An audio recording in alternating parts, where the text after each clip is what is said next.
inside this place, knock on wood, because it's not done. We still got a gazillion, trillion fucking gallons of water that has to go somewhere. You know what I mean? We still got a lot of flooded areas in this part of Texas. But, yeah, whenever we're done here, I'm gonna get on the, check out the local news one time, because I didn't even want to watch it today, man. You start watching these people that are in the news, and, the point I was making about the shop and videoing and all that is that, me, I kind of start going all in with trying to, I want to have the right tools in order to provide you all with good content. So I want to have the right tools in order to provide my YouTube viewers with good content. And that means having a tire machine to break down these tires and wheels with. And that means having a drill mill press that I can mill little parts on and stuff like that. And whenever I've built several motorcycles, that I've sold, just little 125s and an old DT 100 and a KE 100 and a couple of bigger. But anyway, that's how we keep the wheels rolling. That's how we keep Robcast radio rolling. That's how we keep the Rob C. Zombie channel on YouTube going. And really, this is just the very beginning of the very beginning of what we had going on as far as Robcast radio and YouTube and stuff like that. But that just kind of really sucks that all my new shop equipment might be. I'm 90% sure that it's underwater. So I don't know. It's brand new, never even been used. I'm praying maybe some of that out. I don't know if I can take it back, if they'll take it back, and just stuff like that, My bed that I've only slept on for a couple months now. It's got to go to the curb. The couch, which that's not my couch, my parents. But we got it set up to where I've got like my end of the house and they have their end of the house. I mean, yes. I don't know. I want to kind of inform people that was the problem, is that no one came and knocked on our door and said, hey, y'all should get the fuck out of here because you're gonna die if you stay, right? Which that's not out there. My parents, they're old. My father, he could walk and all that stuff like that. He's an old cockstrong motherfucker too. You know what I mean? But he's had a full tracheotomy. He had his voice box removed due to cancer in 1998. So, one of the encouragements for me getting on AM radio back in the day and staying on there and doing their podcasting and then getting into the Rob C. Zombie show, and even before that into the SoundCloud was because I do have a voice that people can clearly understand, and why should I not use that blessing that I have, to do something with. Just like I tell every single one of you that you have a special talent and that you should use it every single day to your advantage. You hear me I'm saying? You should wake up every single day doing something that you love to do, because life is too short.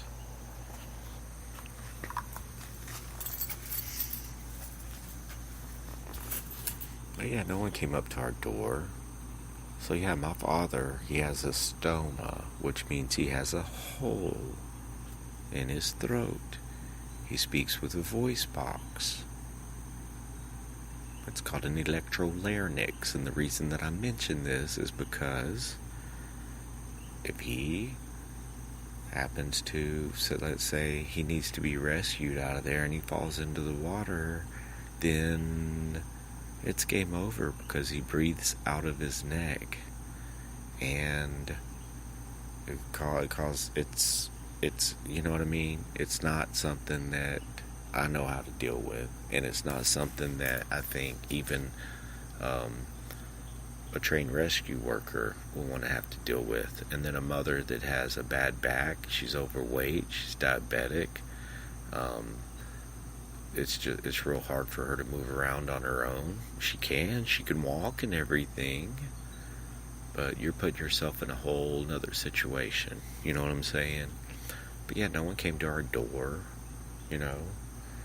So we got the parents safe, and we definitely, I hung out, get motorcycles ready, get them out of here, and then, yeah, we went back one more time so that I could do a YouTube video, but we had kayaks in the back of our truck because we knew, hey, if the road getting in there is impassable, then we'll just kayak in and check it out.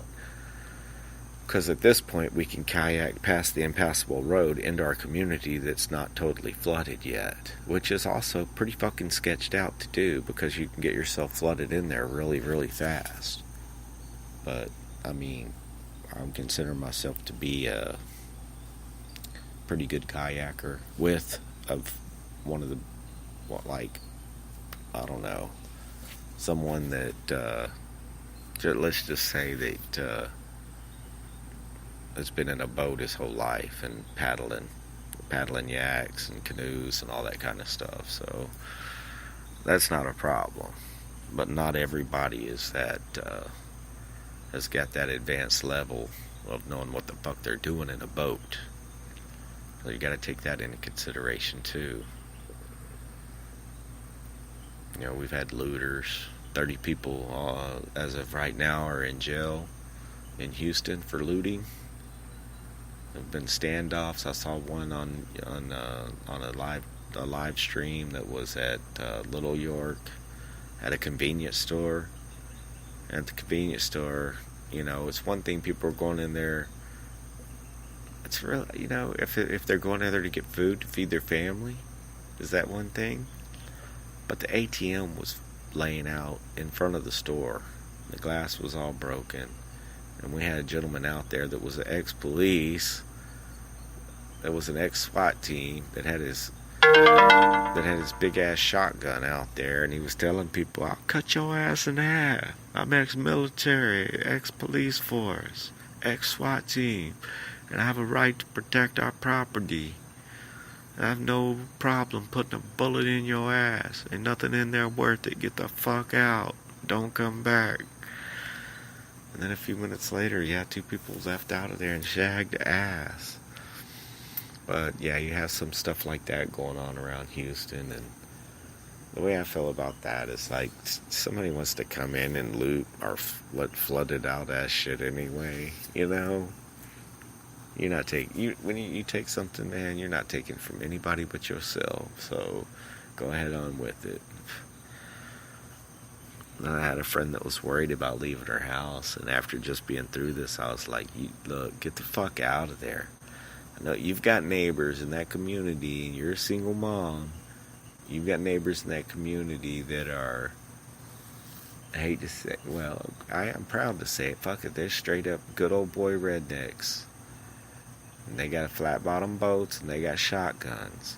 I said they're going to take care of your fucking neighborhood if the water comes up. I guarantee that.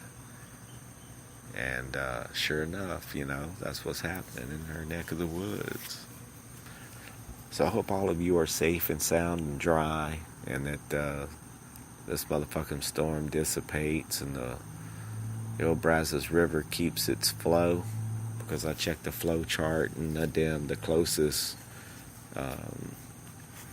level station to see where the level of the river was a little while ago. And now it's just like kind of waiting on paint to dry, waiting on the water to recede, and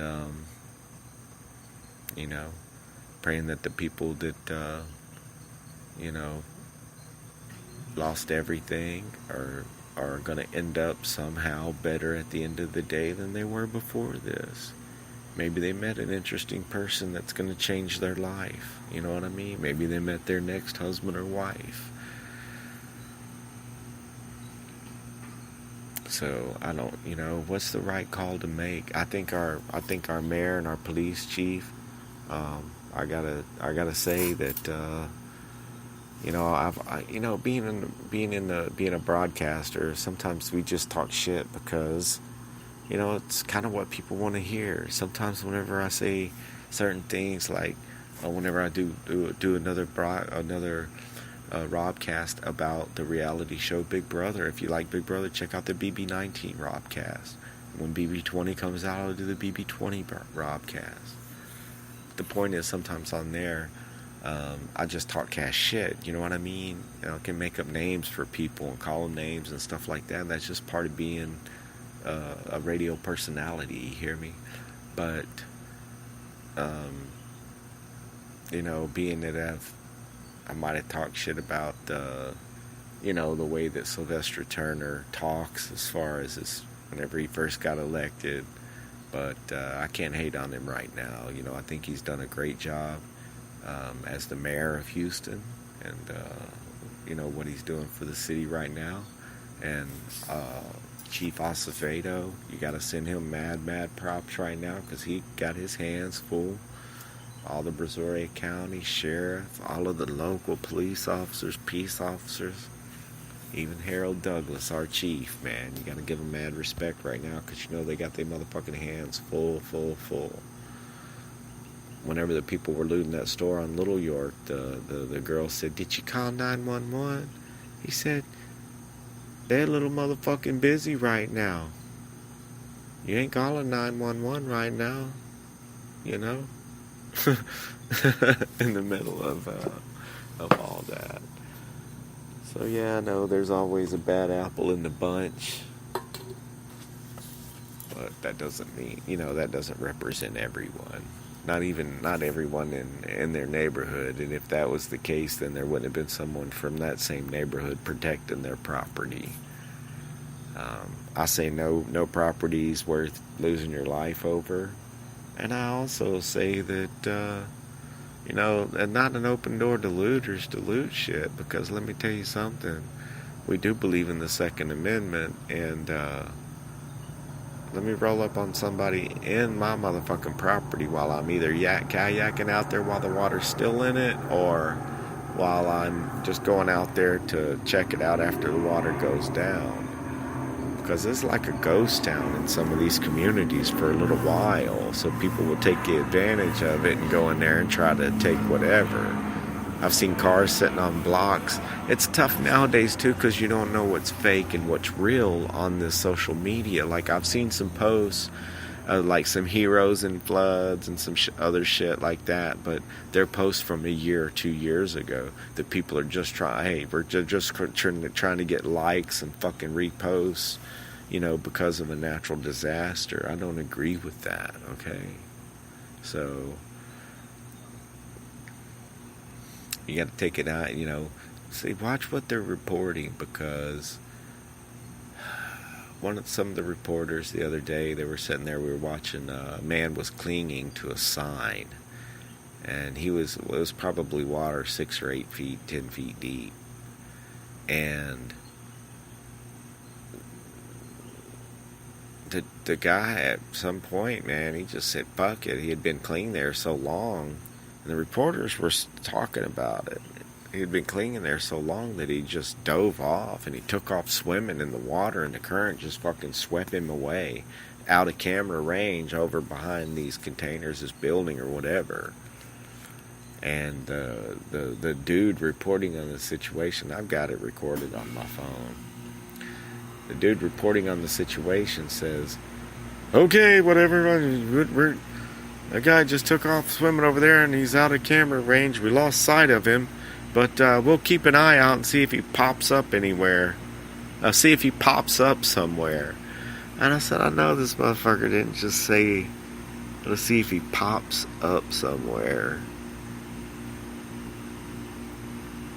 And then the female reporting on the same thing, she said, yeah,